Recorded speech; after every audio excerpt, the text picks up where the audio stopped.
If there's one thing we've learned about the modern-day inventors we've profiled on this show, is they don't give up. They stay laser-focused on their dream and go full steam towards it. Another thing we've learned from stories the curators here at the museum have told us is that the commitment to never quitting has been with innovators throughout history.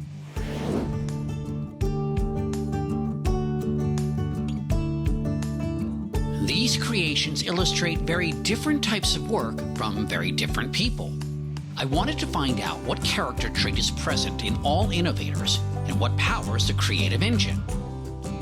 So I met Marc Greuther, who is chief curator of the Henry Ford Museum, to discuss the topic.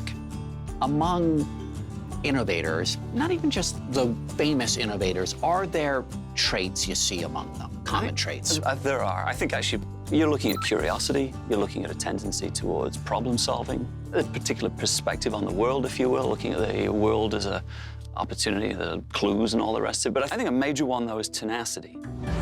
Tenacity.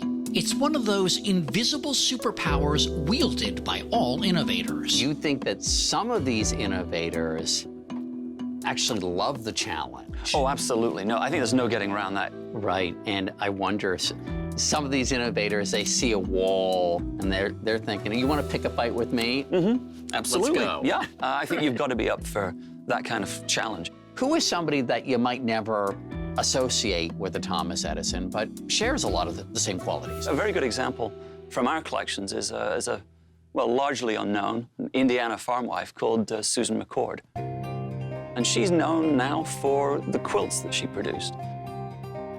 Susan McCord was the mother of 7 children, and her duties on the farm also included tending to dairy and poultry and taking care of the garden. Her creativity was informed by all of it, and with it, she crafted intricate quilts, each woven with threads of excellence. I think what's interesting, though, about her work is when you actually look at it more closely and realize her motivations, you see there's a lot more in common between someone like Susan McCord and someone like Thomas Edison.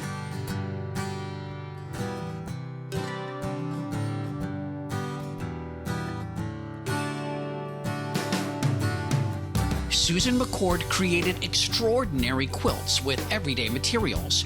Her diligence and art perhaps best revealed in her detailed vine quilt. Beautiful. Start taking a closer look and you realize what might look like printed dots are in fact stitched dots. Here, let me show you another one. It gets better.